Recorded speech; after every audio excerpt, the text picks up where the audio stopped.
I'm here to talk about success, right?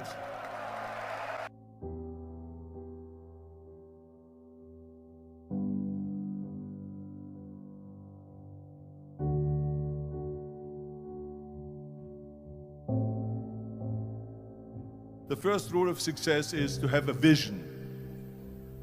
You see, if you don't have a vision of where you go, and if you don't have a goal where you go, you drift around and you never end up anywhere.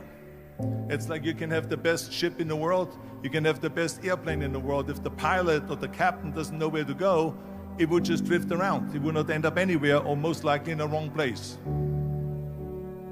So I was very fortunate that I stumbled onto my vision.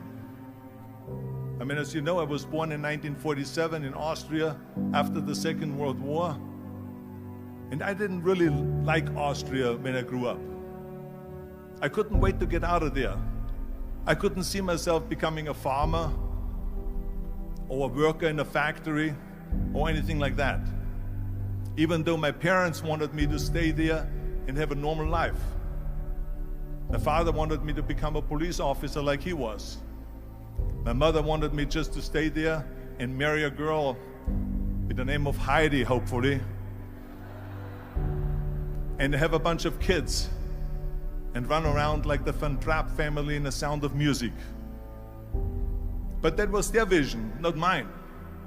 My vision was totally different. I felt that I was born for something special, for something unique, for something big. You know how great it felt that I knew where I was going? Imagine the majority of people don't know where they're going.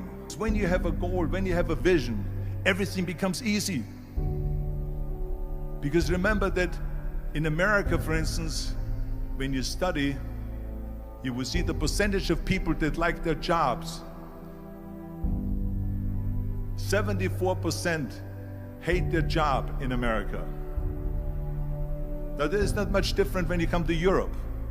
The majority of people don't like what they're doing because they're really not doing it because they didn't have a goal and they followed this goal. They just aimlessly drift around, and then all of a sudden there's a job opening, so they get that job because you have to work. But then when you work, it's a chore. It's work. It's not fun. So if you think about, only a quarter of the people really enjoy what they're doing in life.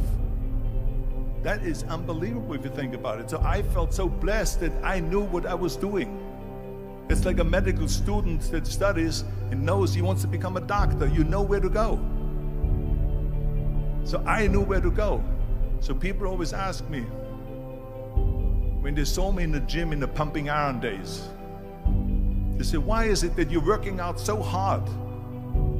5 hours a day, 6 hours a day, and you have always a smile on your face. The others are working out just as hard as you do, and they look sour in the face. Why is that? And I told people all the time, I said, because to me, I'm shooting for a goal. In front of me is the Mr. Universe title. So every rep that I do gets me closer to accomplishing that goal, to make this goal, this vision, turn into reality. Every single set that I do, every repetition, every weight that I lift will get me a step closer to turn this goal into reality. So I couldn't wait to do another 500-pound squat.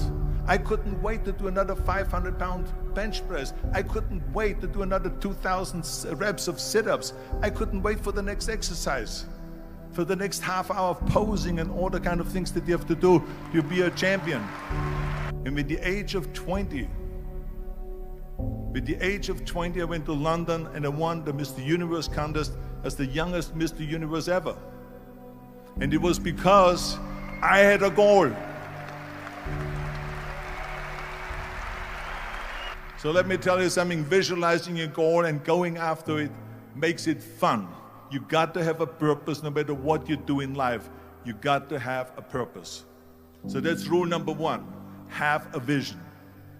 Rule number two is, don't listen to the naysayers. Don't listen to the naysayers.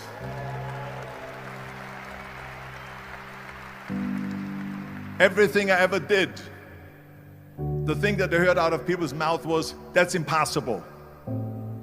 that can't be done or no. So whenever someone said to me, it can't be done, I heard it can be done. When they said no, I heard yes. And when they said it's impossible, I heard it is possible. I'm a strong believer of what Nelson Mandela said, that everything is always impossible until someone does it. Well, I'm going to be the one, I said to myself, I'm going to do it and I'm going to show it to them. Maybe it has never been done before. That's perfectly fine with me. But I'm going to do it. And I did not listen to the naysayers. The next thing, the third point that I'm going to make to you is, before we sit down with Jürgen and talk about the rest of the three, is work your ass off. There is no magic pill. There is no magic out there. You cannot get around. You have to work and work and work. And it drives me crazy when people say that they don't have enough time to go to the gym for 45 minutes a day and work out. Or to do something for 45 minutes to an hour a day to improve. If it is physically improve or if it is mentally to improve. Imagine you read 1 hour a day about history. How much you will learn after 365 hours in 1 year. Think about if you study about the history of musicians, of composers, how much you would know. Imagine if you would work on a business, on some business that you want to develop every day for an hour. Imagine how further along you will go and get. So it drives me nuts because we have, when people say we don't have the time, we have 24 hours a day. We sleep 6 hours a day, so that gives you still 18 hours. And there's someone shaking their head out here in front. They say probably, I don't sleep 6 hours, I sleep 8 hours, right? Or just sleep faster.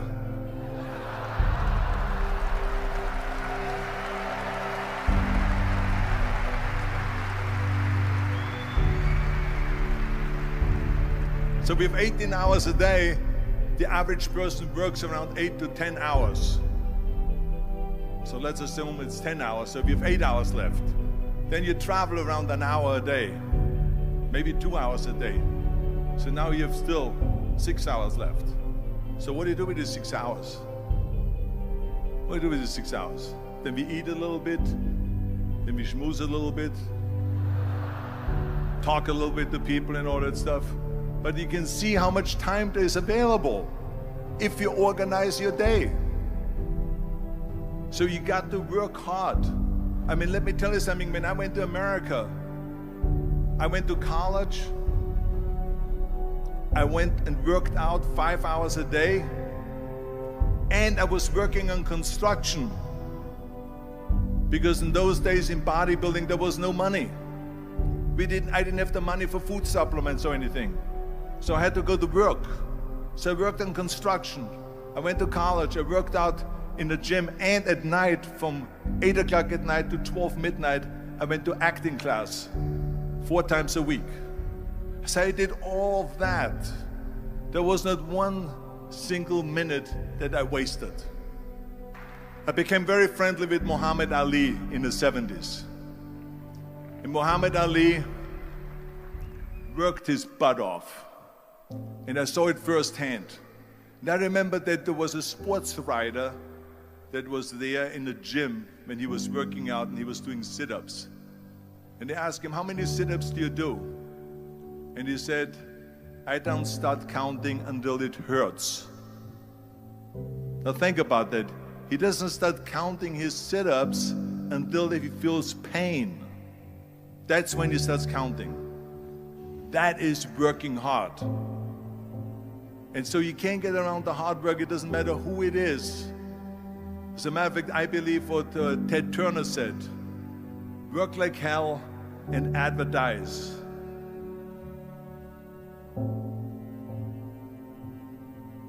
You get it? Work like hell, go to bed, and early to rise, work like hell and advertise. So you work your ass off, and then you let the world know about your work. That's what it is all about. Let people know. If you have a company, if you have a movie, if you do a sports, work your ass off, but then advertise and let everyone know. I hate Plan B. And I tell you why. Because we have so many doubters, as I've said earlier, the no-sayers. We have so many of those people that say no, and you can't do it, it's impossible. That is okay, because we just turn off, as I said earlier, and we listen and we hear the no being a yes. You can't do it, you can do it, and all of that. So that is possible to do that amongst all the negative people around you. But when you start doubting yourself, that's very dangerous. Because now what you're basically saying is that if my plan doesn't work, I have a fallback plan, I have a plan B. And that means that you start thinking about plan B, and every thought that you put into plan B, you're taking away now that thought and that energy from plan A.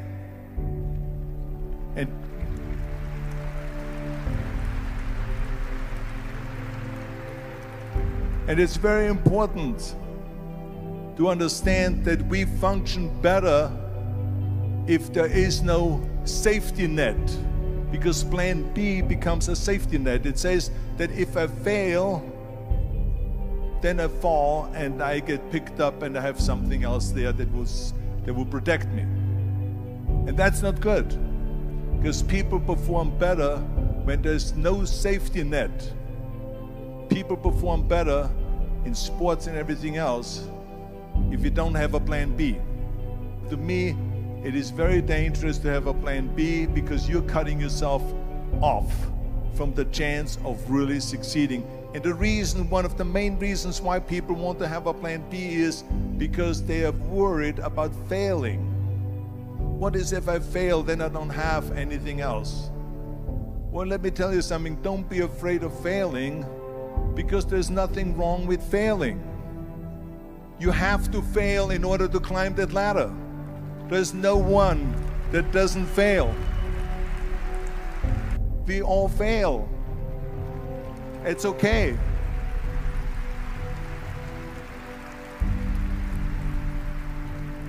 What is not okay is that when you fail, you stay down.